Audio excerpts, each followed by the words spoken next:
Alright, people, my apologies. If I get phones and headphones away, I'm passing around the stapler so you can kind of staple yours and pass it on.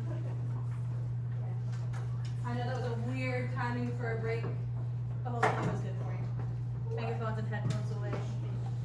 Please don't work ahead just yet, people.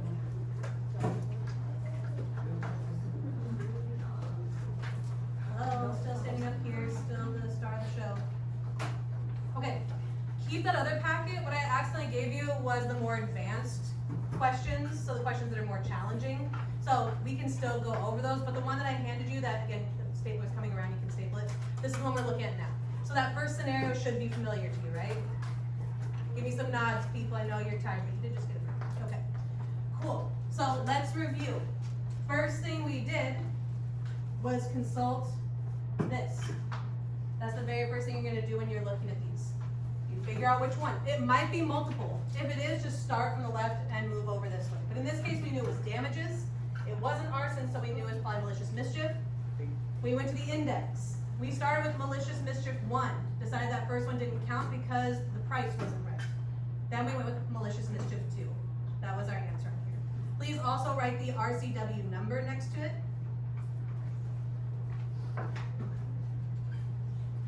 And make sure you write malicious mischief 2nd degree or malicious mischief 2. It's really important if you just write malicious mischief, that's not correct.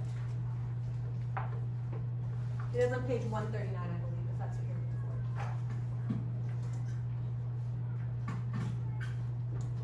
for. Now, the second important part of this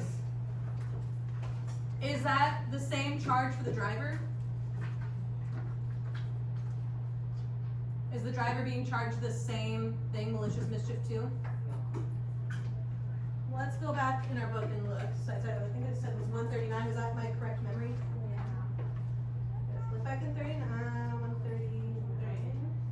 Well, we're actually 139 says malicious mischief in the 2nd degree. 138 was where I had malicious mischief in the first degree. Malicious mischief in the 2nd degree said a person is guilty of malicious mischief in the 2nd degree if he or she knowingly and maliciously causes physical damage to the property of another in an amount exceeding, or creates substantial risk of interruption or impairment of the service rendered to the public. That's also, again, mail. People that don't mailbox, they get the mail. Creates a substantial risk of interruption or impairment of service rendered by the public by unlawful authority, physically damaging, destroying, or moving things. What do we think? Do we think that the driver's in the same situation? Yeah, people, you don't have to worry about being wrong because it's always up for discussion. Like people like look at me blankly. Sebastian, you're slowly nodding your head wide. It just feels like, well, that's not gonna work. You're about to arrest a person and punish him. You can just be like, Sebastian said so. Oh, okay, well, go ahead and handcuff me then, officer. Yes. Yes. Please excuse this interruption. Milo, can you please bring your class back to the classroom? Milo, please bring your class back to the classroom. Thank you. My question is, so we agree that the person who smashed the mailboxes is going to be charged with malicious mischief in the 2nd degree. The question is, do we charge the driver the same? Jerry?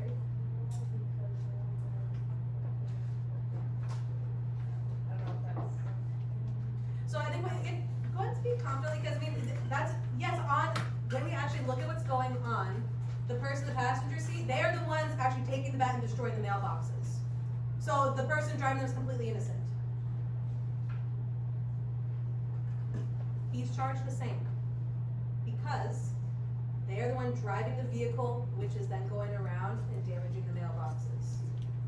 So without him, it's possible that the damage would have been less, potentially, malicious mischief in the 3rd degree. But because they are driving, they are knowingly understand that what they are doing by driving the car is creating this situation where things are being damaged. They are just as responsible as the person who's actually taking the back to the mailboxes.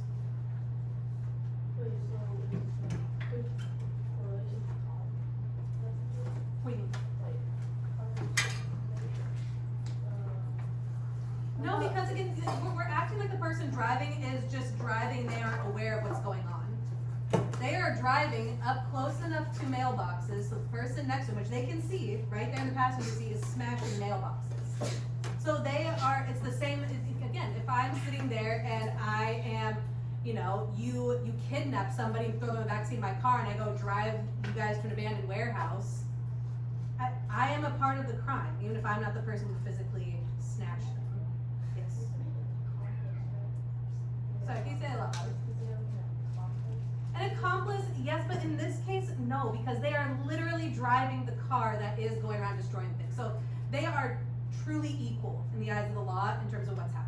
So not even an accomplice, because it's not like they were like a supporting actor. It's not like they said, oh hey, here's a baseball bat, you know, here's a map where all the mailboxes are.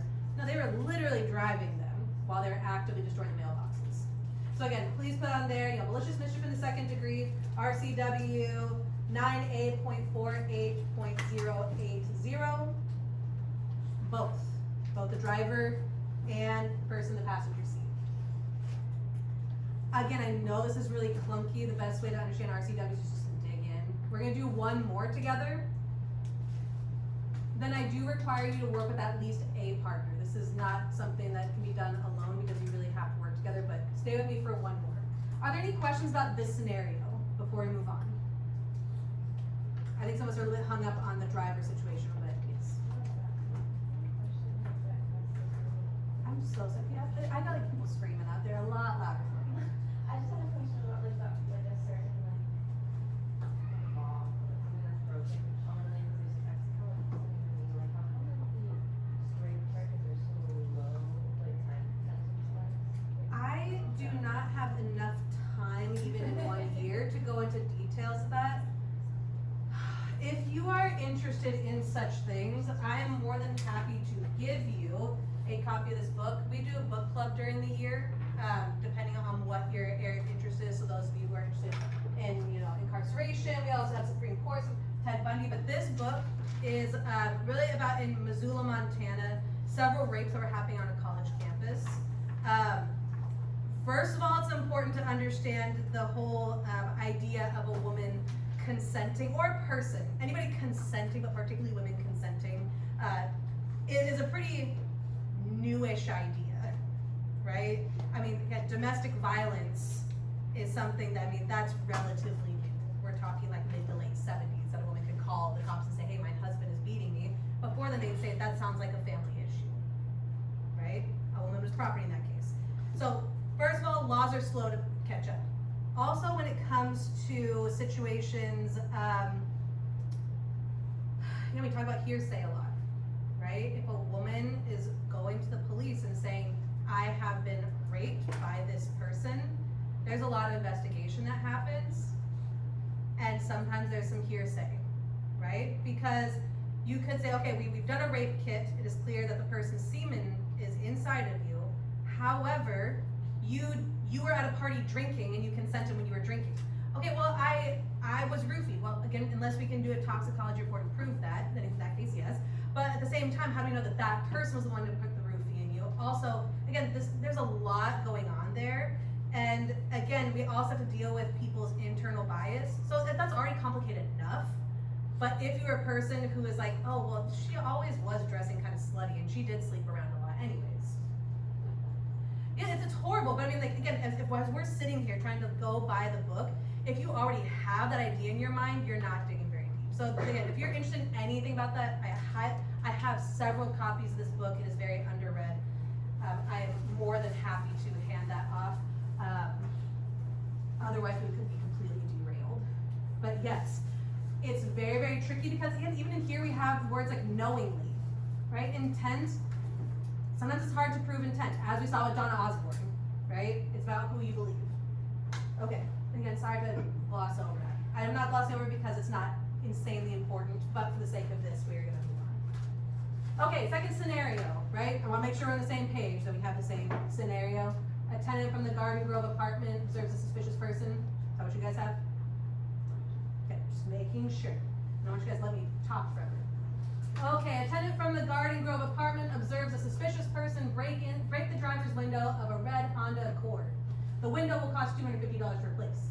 The suspect also reached into the car and took a leather jacket worth $150 off the front seat. The suspect is described as a male in his early 30s, white. There's more information in yours. I think I skip over a couple things here. You detain the individual that matches the description and frisk him. He has a 4-inch double-bladed knife tucked in his sock and his shoes. Okay, we got some things going on here. So first of all, what's the first thing we're seeing here? Huh? Enters. Do we think so? He reached into the car, that's technically entering. Yeah, so let's make a mark of that. So we have entering. Do we think it's trespass or burglary? Do we know the difference? Let's consult the RCW book. Let's first of all go to burglary. Let's go burglary. They don't have definitions on here. Burglary 1 is 144. Again, a lot of this is just trial and error, right? So burglary and trespass definitions, great, that's perfect. A lot of them have that at the top, so we'll define for you what the difference is. We're on page 144. We have enters and remains, premises. Let's see. The word enter, when constituting an element or part of a crime, shall include the entrance of the person or insertion of any part of his or her body, so the arm reaching in.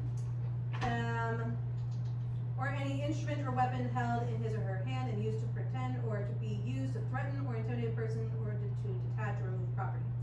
Enters and remains unlawfully. A person enters or remains unlawfully in or upon premises when he or she is not licensed. Okay, cool. Let's go down to burglary in the first degree and see if that's what we think. Because we do agree that there's entering going on, right? A person is guilty of burglary in the first degree if, with the intent to commit a crime against a person or property therein, he or she enters or remains unlawfully in the building, and if, but, hold on, so building. Is a car a building? I'm just gonna go ahead and say no. You can look at the definition of a building, but I'm just gonna go ahead and cheat for you. It's not. So we're like, okay, burglary is not what we're looking for in this one, okay? What about trespass? Let's go back and look at trespass. I know this is tedious, people, but it is important. Again, as you do these more and more often, some of these things that you do remember in your head. But in this case, theft, trespass. Trespass 1, criminal is 145. Okay, oh, back on the same page, it was right there. Let's see. Criminal trespass in the first degree. A person is guilty of criminal trespass in the first degree if he or she knowingly enters or remains unlawfully in a building. Okay, building again. That's not gonna work for us, so we know it's not burglary or trespass. Let's try a vehicle prowl. I will, again, cheat for you and say it's on the next page, 146. A person is guilty of vehicle prowling in the first degree if, with intent to commit a crime against a person or property therein, he or she enters or remains unlawfully in a motorhome as defined in RCW or a vessel. Oh, wait a second. That also says building. So shoot, that's a dead end. We're not dealing with enters. You might be thinking, what? That's crazy, but they reach their arm. A car is not going to work with this. Yes. Could you say it louder? Come on, like you say great things. Could it be what? Maybe be theft and robbery. Okay, so let's move on to the next one. So we do know they steal something, right? That was another issue. They took the $150 jacket, so we're still on the same place. So we're saying theft. So again, write down that it's all in the same area, thankfully. Theft and robbery. Let's see. So many definitions. Keep turning. Theft, to wrongfully obtain or exert authority, control over the property or services of another, the value thereof, with intent to deprive him or her of property or services, or by color, aid of description to obtain control over. Okay, so that's looking more promising, right? So, theft in the first degree other than firearm or motor vehicle. So, did they steal a firearm or motor vehicle? No. I think a lot of you guys probably get stuck there because you're like, well, they broke the window. No, we're moving on to the car, yes. Sorry, go ahead. Of course. Vehicle prowling in the second degree, a person is guilty of vehicle prowling in the second degree if, with intent to commit a crime against a person or property therein, he or she enters or remains unlawfully in a vehicle other than a motor home as defined. Interesting. What do you guys think?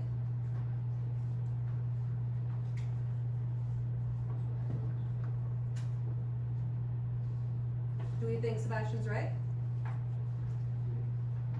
Yes, so go ahead and write that down, and we'll come back and make sure it's not in, because we always wanna charge people for the highest amount, right? So, if you agree with Sebastian, you're welcome to write vehicle prowling in the second degree, 9A.52.11, or 0.100, sorry, I'm really struggling talking today.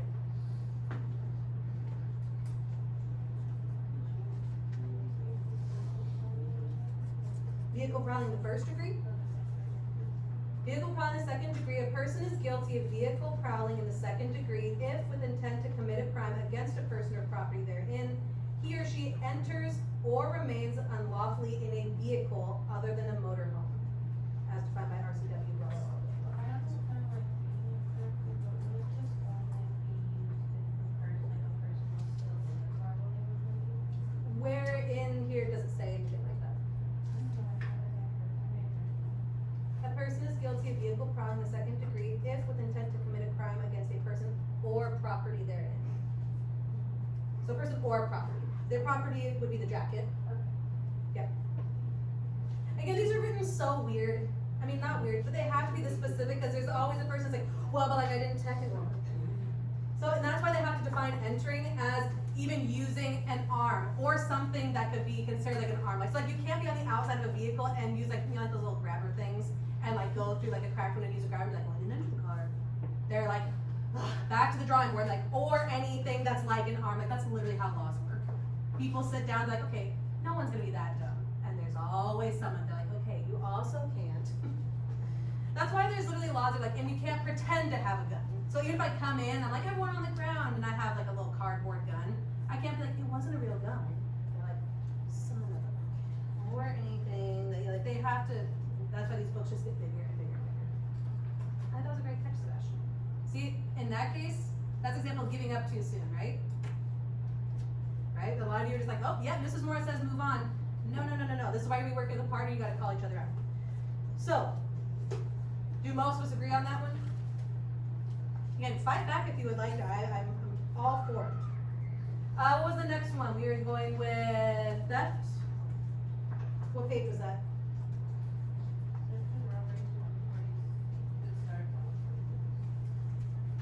Thank you. Let's move past the definitions for now. We read the definitions on 150. So theft in the first degree, other than firearm or motor vehicle, which we agree is what we're dealing with, except as provided in RCW 9A.56.400. A person is guilty of theft in the first degree if he or she commits theft of property or services which exceed $5,000 in value, other than, no, okay, that's not what we're dealing with, right? How much money are we dealing with?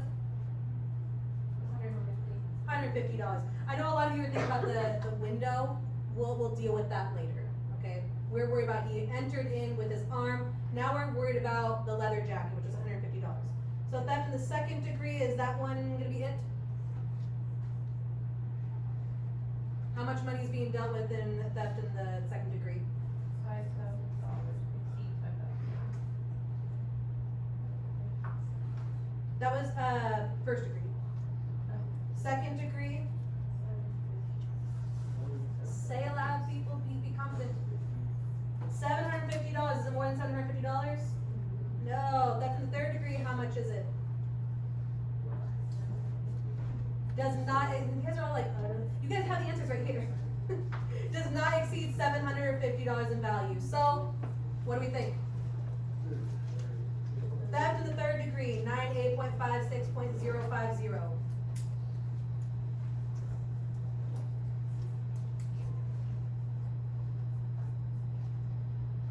Alright, is that it? They entered into the car, they stole a jacket, let's return here. Do we think there was any damages? Yes, Cherry says yes. Did he set fire to the car? No, so then what's probably going on?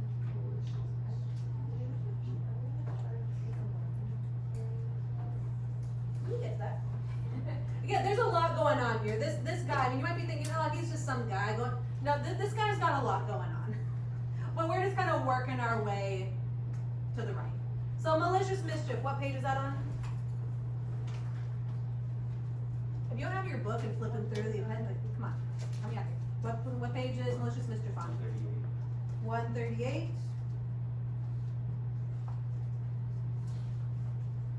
All right, malicious mischief in the first degree. A person is guilty of malicious mischief in the first degree, or if he or she knowingly maliciously causes physical damage to the property of another in an amount exceeding $5,000. Yes or no, people? No, you guys, you're like, no, it's not more than $5,000. Okay. Malicious mischief in the second degree. A person is guilty of malicious mischief in the second degree, or if he or she knowingly maliciously causes physical damage to the property of another in an amount exceeding $750.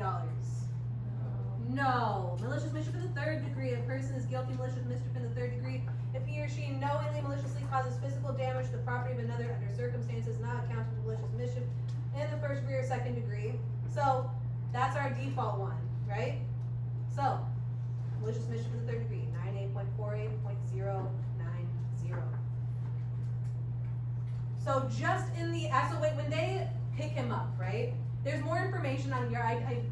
On here, you probably should be asking like, what? They just stopped him and frisked him. There's more information on your page. However, we have figured out that this is the person. As you are detaining him as a police officer, you're kind of tacking these up in your mind. It's not your job in the moment to be like, this is malicious mischief one. I mean, but you need to have an idea. Again, you can't go up and then be like, oh, I'm not really sure. You need to have this stuff at least vaguely in your mind. And this is why it's small, because you carry it with you. Okay? So, when they frisk him, he has a 4-inch double-bladed knife tucked in his sock and his shoes. This is going to be a little bit tricky. I want to give you a minute with the person next to you. Try and see, because this isn't on here, so I will tell you what you're going to need to do is think about what crimes you think are committed, go back to the index. Like, I would probably look up weapon and see what's under weapons. Or, you know, I'm thinking that's kind of a dangerous storage type thing. You're going to have to fiddle around with the index for a little bit. I want to give you, I'm going to say 2 minutes. And then I want to come back together and show you how I went about finding this out, okay? Everyone needs their books out. Please don't be that person that thinks the person next to them is going to find the answers, because they are quite often wrong.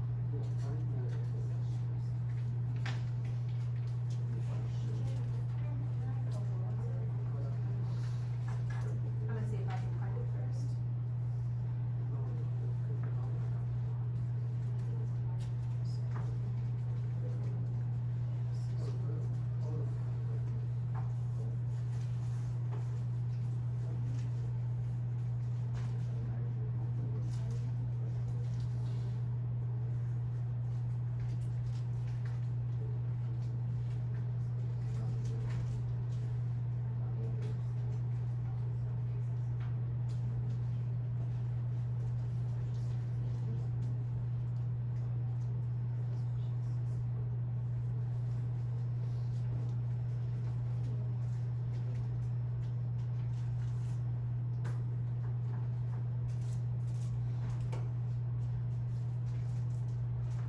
Again, this one's tricky, people, so if you're getting frustrated, that's normal.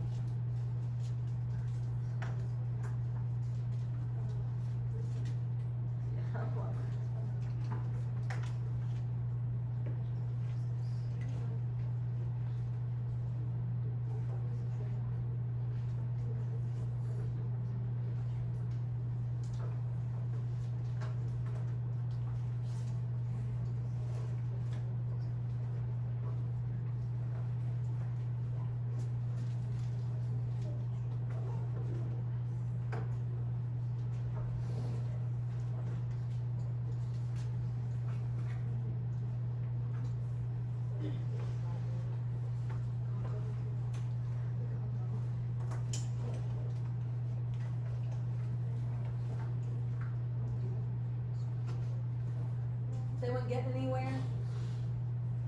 Yes, Cherry, talk us through what's going on for you with it. Hey, people, hold up. What page are you looking at? Currently, right now, I'm on page 8, but I don't think it's the right one yet. I'm going down the list on the index for the weapons. Okay. Is that where everyone else is? 45? What are you doing on, dangerous weapons, how'd you get there? Like, how did you get from like weapons to, cause if you look under weapons, it doesn't actually, get you to dangerous weapons, but why'd you go there? What was wrong with the weapons section for you? Well, a lot of the weapons ones have a firearms, right? Is that what you guys found? The dead eyes people, you're killing me. So, actually, Maya's right. Go to page 45. Hey, Loki, stay with me. I'll give you a break here in a minute, but stay with me. 45. Can you go ahead and read for us that first 1A, 1A?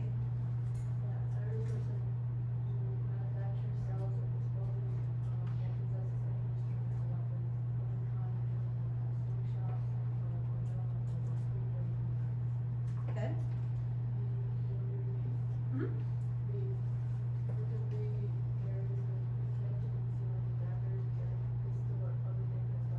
There we go. So that first one, no. Okay, you're like, yeah, you have a slingshot or like brass knuckles or anything. It's a double-bladed knife. Okay? The problem, so here's something about this that, again, Mona and I argued about at first. Because she knows RCW stuff way better. Again, she's the cop. I have no cop experience. To me, I was like, I don't see what that has to do with anything. Like, he's not allowed to carry, like, what people carry pocket knives all the time. If he was just stopped randomly and had this knife concealed, that's not necessarily an issue. Same thing with having a firearm, it's an open carry state. The issue is that he had that on his person while committing other crimes. Okay, so the fact that he has this, he has a dagger, essentially, and it is concealed while he's doing these other crimes. So that is the problem, and it would be dangerous weapons 9.41.250. Yes, Neha, and Helen. Hold on, way louder for me. Like on page 47, it says weapons apparently capable of producing bodily harm. Because in like, I think for dangerous weapons, we think about it, it says spring blade knife, but spring blade knife is something that has a spring in it and automatically opens. So Hold on, time out. Are you talking about 9.41.270 or 9.41.251? Because 251 is about exceptions. So like he could have this in him if he met any of these stipulations, which he does not. no, I'm saying 270. Okay. And I'm saying that like for 250, you can't classify this as a spring blade knife because a spring blade knife needs to have a spring in it. I agree with you. However, when it says B, 1B, furtively carries with intent to conceal any dagger. So when it has A or B, it's like that or this, or this, or this. Yeah. That's a really good clarifying point. So like the reason I stop usually when it comes to things about the money amount is because that's the very first, it can't be secondary after that. When it comes to this, it has, 1 and then A is within 1. You see what I'm saying? And the reason it's not the second one you said on page 47, weapons apparently capable, that's because they are carrying it in the open or they've exhibited it, they've shown it. That's the difference between that one. With dangerous weapons, it's the fact that he's concealing this dagger. Oh, because I thought it said like it should be unlawful for any person to even carry. So isn't he technically carrying? Where, On 270. It shall be unlawful for any person to carry, use, display, and draw any firearm, or other precious item. so let's see. Are you reading 1 or are you on 2 or 3? 1. To be unlawful for any person to carry, exhibit, display, or draw any firearm, dagger, sword, knife, or any other cutting or stabbing instrument, club, or any other weapon apparently capable of producing bodily harm in a manner, under circumstances, and at a time and place that either manifests an intent to intimidate another or that warrants alarm to the safety of other persons. It's that last part. Because he wasn't carrying it to intimidate people. There wasn't a human being in here. Now, if he entered the car and had his knife and it was used to intimidate, it was concealed this whole time. It wasn't something that was used in these crimes. He just so happened to have it. Also, dangerous weapons, it gets a higher charge than that. Do you guys see what I'm saying? That last part, the last part of the sentence, where it says, producing bodily harm in a manner under circumstances and at a time and place that either manifests intent to intimidate another or that warrants alarm for the safety of another person. No one saw him with that knife, so it's not like people saw him and were feeling intimidated by the knife. It was concealed the whole time. It's more that he had it on his person. You guys understand the difference on that one? Again, this right here is exactly why you can't do this alone, because this happens to Mona and I all the time. I felt that way too, and her and I argue about that for probably 5 minutes. Because I was like, well, how do you know? Because I'm the law person, so I'm thinking about trial, right? I'm like, this guy's on trial, and I'm his defense attorney, and I'm like, again, how did you know to stop and frisk him? Who's to say he wasn't going on his way to his job or something? Or what if he's homeless and he has no other place to store his items? But per the law, it is technically just possession of dangerous weapons and concealment. And again, that's only a problem because he's committing other crimes. Yes. So if you charge someone for, let's say, like second degree or something, they don't like, I guess, they don't like follow through with that, then you like scoot it to third degree. Wait, what do you mean follow through? Can you give me an Like they're example? not convicted of second degree. Can you like, Yeah, you as an attorney, you always want to go for the highest. And sometimes you can get lower charges. But that's a lot of like what plea dealing is all about. Remember how I told you like 98% of crimes don't make it to court?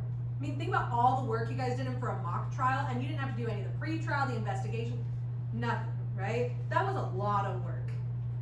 So typically what would have happened, almost always, is they would have sat Donna Osborne down and been like, look, here's the evidence we have. The prosecuting team has some really strong attorneys. We're telling you right now, you probably won't win this. So we think that you should go ahead and settle and accept, murder in the second degree, but we'll push to have you get, 10 years in prison with the possibility of, release for good behavior. And Dawn Osborne could be like, okay, yeah. Or she'd be like, hell no, I actually got a great case. I think I can win the jury. So you're kind of gambling then, right? I can pretty much guarantee Dawn Osborne had some time, her lawyers would have sat her down and discussed this well before she made it to trial, right? So yeah, that's a negotiation all the time. All right, can you guys be honest? Give me a thumbs up if you're like, yep, easy peasy, I got this. Thumbs aside if you're like, okay, like I kind of got it, I can probably try it on my own. Thumbs down if you're like, I am lost in the world, I don't know where I am. When you guys do like the, okay, most of the side. Okay, really important. Before you do anything else, I would like you to find either 1 or 2 partners, no more than 3, 1 or 2 partners, and please make it clear that you are working with them so I can go around and make sure, confirm that everybody has people they are working with. So, you're all just sitting there staring at me. I'm guessing this is a group of 3 just from my prior knowledge, is that correct? Great, a group of 3. Where's the next grouping? 2 and 2. Okay, make sure you guys separate because we will be able to come back together. We're going to combine groups in a little bit, but 2 and 2. 2. Dominic, do you want to join on with a group of 2, or what do you want to do? Esteban, do you have a partner? Nope. All right. One of you move to where I'm guessing Esteban probably won't want to move. What's the situation here? I see lots of just random people. Group of 3. Group of 2, group of 2. Excellent. Thank you guys for helping me and being so great. So what I'm looking for, there's a second part to that second question, the second scenario. I want you to do that on your own, and I want you to keep going as long as you can. Some of you are getting a little sleepy. Stand up and move. Go get a drink of water. I know this feels a little bit dull, however, it's essential. Stand up and move. It's like Fiona, please go get a drink of water. You're killing me.